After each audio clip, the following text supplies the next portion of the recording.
Welcome back from the break. आप देख रहे हैं आप जनाब। नाज़रीन, वक्त हो जाता है मस्टर्ड न्यूज़ का।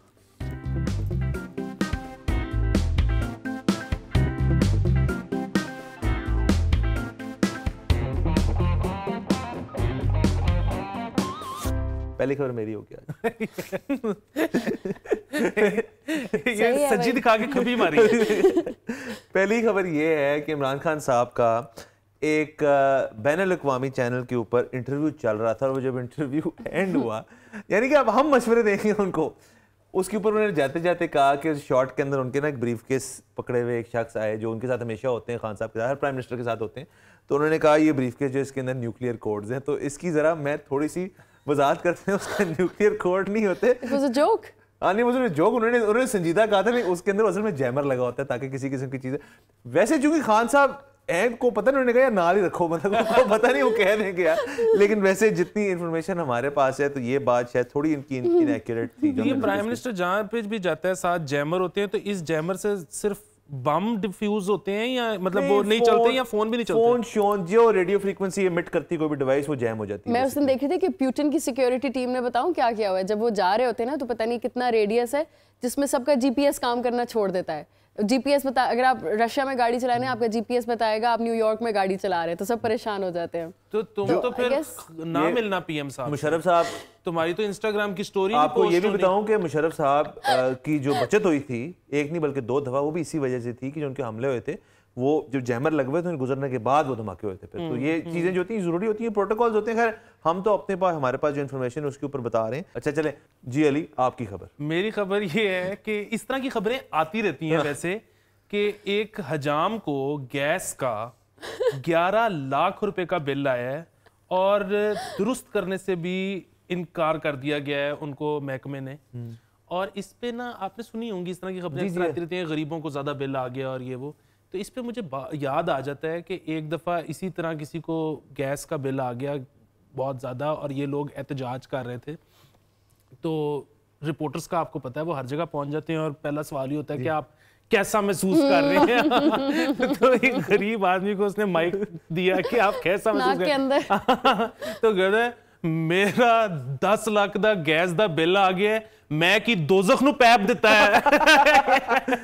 इसमें एक और भी हो सकता है कि शायद हजाम को हमाम लिखना था, उन्होंने हजाम लिख दिया, तो हमाम को अगर नहीं, हाँ ये कई नहीं बिल्कुल ये फनी नहीं, ये एक्चुअली इस हजाम का हमाम भी होगा साथ में होगा, इसीलिए जराए उसका बिल भी नहीं कम कर रहे। लेकिन या साथ कोई नान वाला होगा, खमीरी रोटी वाला होगा, उसने वहां से गैस पाइप ले लिया होगा। लेकिन नहीं, वो खुद तो नहीं कि स्टीम बात प्रोवाइड है, लेकिन बात चले हमें ये बिजली के बिलों के ऊपर एक गैस के बिलों के ऊपर एक बड़ा मसला, बिजली के बिलों पे भी मसला पड़ा हुआ है।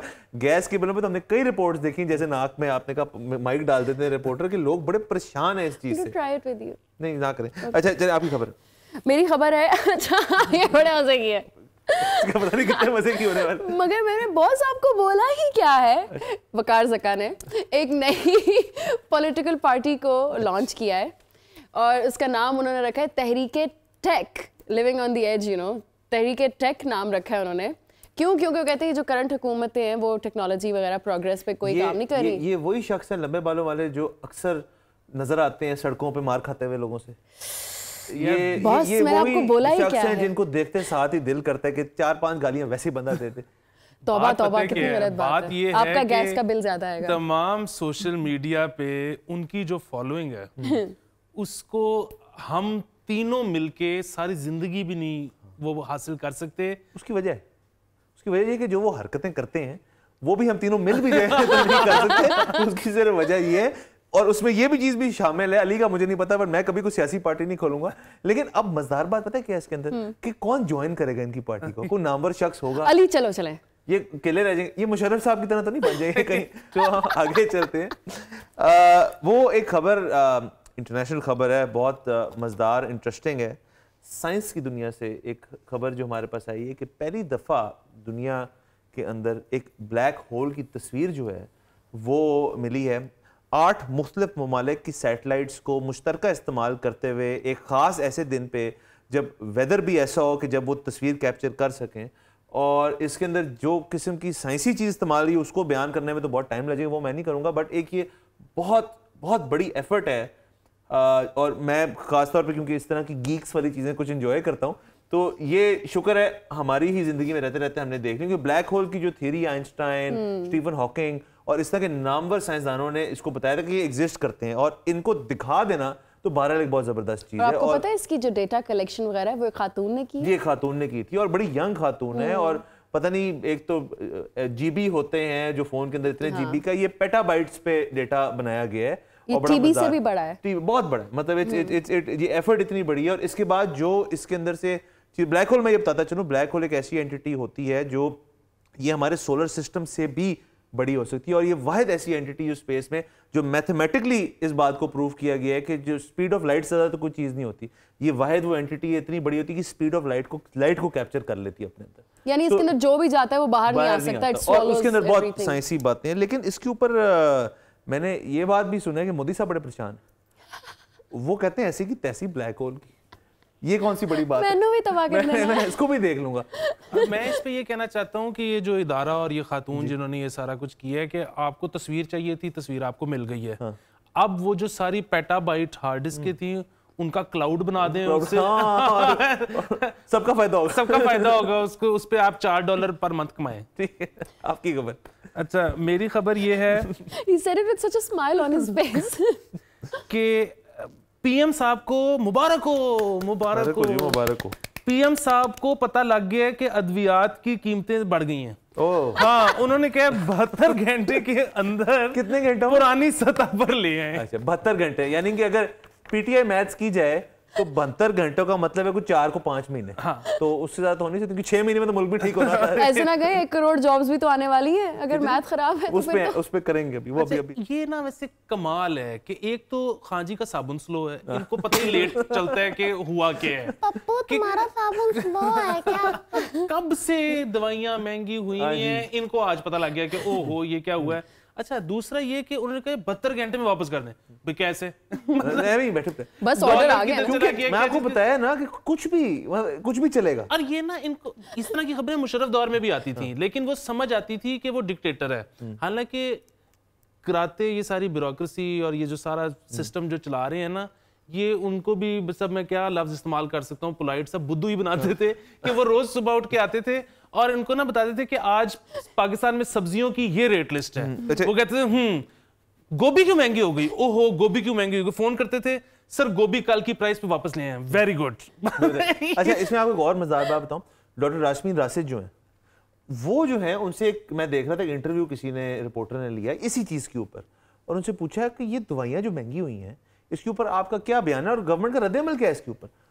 उस पर वो कहती हैं कि ये जो सिर्फ जो ऑपरेशन करते हुए अद्वियात या दवाइयाँ इस्तेमाल होती हैं, ये उनमें इजाफा है। उसने फौरन उन्होंने रखा हुआ था रिबटल तैयार, उन्होंने कहा जी फलानी दवाई जो है उसके बारे में बताएं फिर जरा।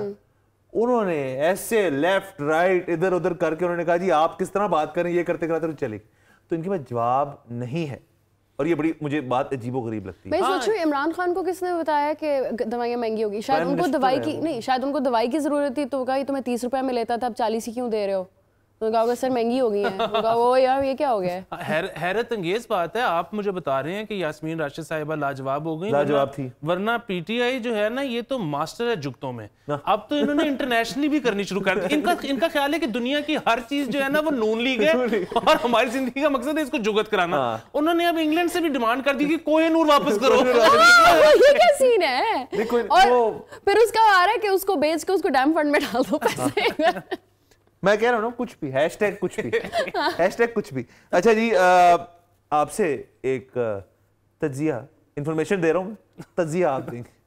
ये जो बेनामी अकाउंट्स और जरदारी साहब और इसके ऊपर एक सिलसिला बहरहाल चला हुआ है, और अजीबोगरीब खबरें आती हैं। वो था कुछ चाय वाला कहते हैं जी पता नहीं को बिलियंस ऑफ रुपीस जो है मेरे को, मैंने तो नहीं पता, और जरदारी साहब भी कहते हैं अगर उसको नहीं पता उसकी गलती है, मुझे भी पूछ रहे हो। इसके ऊपर आए जरा बात पे। इसके ऊपर बड़े सादी सी बात है कि जरदारी साहब के हैं या नहीं है, वो तो आप केस चला रहे हो, केस का फैसला आएगा पता लग जाएगा। अब वो केस का फैसला चाहे 6 महीने में आए चाहे 6 साल में आए, जो भी हो, बहरहाल वो अकाउंट तो थे। आपको ये भी पता है कि इन बैंकों में थे, यानी वो बैंक मुलव्विस है या उस बैंक की मखसूस मैनेजमेंट मुलव्विस है। 1.5-2 साल पहले HBL का केस ऐसा ही खुला था अमेरिका में। हाँ वो टेररिज्म से लिंक था, न्यूयॉर्क में जो उनका बैंक था वो बंद भी हो गया फिर उसके बाद बंद हो गया। अच्छा वो बंद कैसे हुआ? उन्होंने ये नहीं कहा था कि आप बंद करें, उन्होंने सिर्फ $220 मिलियन जुर्माना लिया था, जिसके बाद फिर चलाना मुमकिन नहीं हो पाया, उसको बंद कर दिया। एग्जैक्टली। तो नंबर एक, यहाँ आप इन बैंकों से जिनमें जाली अकाउंट खुले जुर्माना क्यों नहीं ले रहे? नंबर एक। नंबर दो, ये जो बैंक वाले लोग मुलव्विस थे इनको सजाएं क्यों नहीं दी जा रही? भाई जरदारी का तो केस चलेगा, पता लगेगा ना जब भी। क्यों? क्योंकि इस गवर्नमेंट ने इन्हीं बैंकों के थ्रू खुद लॉन्ड्रिंग करनी है। इनका मकसद है सिर्फ और सिर्फ जरदारी और नवाज अगर कहीं पकड़े जा सकते हैं तो पकड़े जाएं। जो सारा सिस्टम है ना, सिस्टम नहीं हिलने देना, क्योंकि सिस्टम तो अपने काम आना है। मेरे बैंक अकाउंट में क्यों नहीं पैसे आ जाते अचानक से? शुक्र करें नहीं आते। अच्छा हाँ, क्योंकि वही कह रहे हैं ना, बैंकों वालों को नहीं पकड़े, जैसे अकाउंट में आएंगे उसको पकड़ना है। अच्छा चले जी फिजा, आपकी खबर। भारतीय सियासतदान अब वोट के लिए हैशटैग कुछ भी करने को तैयार हैं। अब वो वोट की खातिर डांस भी करके दिखा रहे हैं। हाँ आपकी खबर। अच्छा मैं इसके हक में हूँ, माजरत चाहता हूँ, मैं आपके पास खबर थी और ये बड़ी अच्छी खबर, और मैं इसके हक में हूँ। मेरा ये ख्याल है कि पाकिस्तान और इंडिया को, अवाम को अब ये तो समझ लग गई है कि जिसको भी चुन के लाएं बाद में तो परफॉर्मेंस होती कोई नहीं। तो इलेक्शन से पहले ही इशारों पे नचवा लो। घी का डब्बा मिलता है तो वो ले लो, आटे की बोरी मिलती है तो वो ले लो, और कुछ नहीं तो परफॉर्मेंस ही करा लो कि जरा 2 ठुमके तो दे देना, मतलब और कुछ नहीं। तो वो जैसे एक मशहूर शायर कहते हैं, सुरैया बस कर यार, सुरैया जान लेगी क्या। I just had to, it was like right है। बात चले, ये मुझे नहीं पता ये कौन सी इंडियन पॉलिटिशियन की आप बात करें, लेकिन चले वो अगर वीडियो अवेलेबल है तो दिखा दीजिएगा, हम भी देख लें, हम जरा, हम भी कौन है क्या हो रहा है मेरे पास। हाँ उनकी कर लो। सेल्फिश नहीं होते खबरों के मामले में आप, जरा ना या मुझे कह रहे हैं, बहुत सेल्फिशली लेते हैं, मुझे कह रहे हैं बाद में बात करेंगे, आप खबर दें। हाँ जी, तो सर्विसेज अस्पताल इमरजेंसी के सामने खवातीन के मेहमान खाने को ताले लगा दिए गए। यार मुझे बताएं, हर चीज का हल ये क्यों है? ताले लगा दो, बंद कर दो, छोड़ दो, बैन लगा दो, नोटिस भेज दो, ये क्या है? हाँ जी, और दूसरी चीज, अब हम लोग कुछ स्विट्जरलैंड से तो आए नहीं है, यहीं पले बड़े हैं, हमें बिल्कुल अंदाजा है कि फंड्स होते हैं तो चीज चलती है, नहीं होते बंद हो जाते, ठीक है। वहां पे अंदर पानी का इंतजाम नहीं है, कुछ सफाई नहीं है, ये ठीक है, नहीं होंगे फंड्स, कोई बात नहीं। उसका दरवाजा इसलिए खुला रहने दो कि कभी बारिश हो जाती है, कोई तूफान आ जाता है, तो वो जो अटेंडीज हैं, वो जो अटेंडेंट्स हैं, वो बाहर से अंदर जाके बैठ जाए, मतलब शेल्टर ले लें उतनी देर जितना, कुछ नहीं, ताले ही मार देना। अंदर कुछ हुआ होगा, आके लोग सो गए होंगे, रात रह रहे होंगे, इसीलिए तो है वो। तो वो ये कह रहे होंगे कि भाई ये क्या मेंटेन भी हम करें, या तो चले ना आप वहाँ कोई नया वार्ड बनाएं, उस जगह को इस्तेमाल करें किसी ऐसी काम के लिए जो ठीक है। ये तो वो नहीं है जो आपके फेवरेट शख्स ने बनवाया था? कौन सा? नवाज शरीफ का। मुझे क्या पता बनाया, अभी तो वो बेचारे कुछ नहीं कर रहे ना यार, हर चीज वहाँ पे। और मैंने सोचा था आप छोड़ गई हैं उस साइड को और आप जरा, ये अभी दरमियान है, अभी दरमियान है मेरे ख्याल में। तो चले नाज़रीन, आज के लिए हमारे पास इतना ही है, खबरें भी खत्म होगी कर दो। तो कल आपसे इंशाल्लाह फिर मुलाकात होगी। खुदा हाफिज़।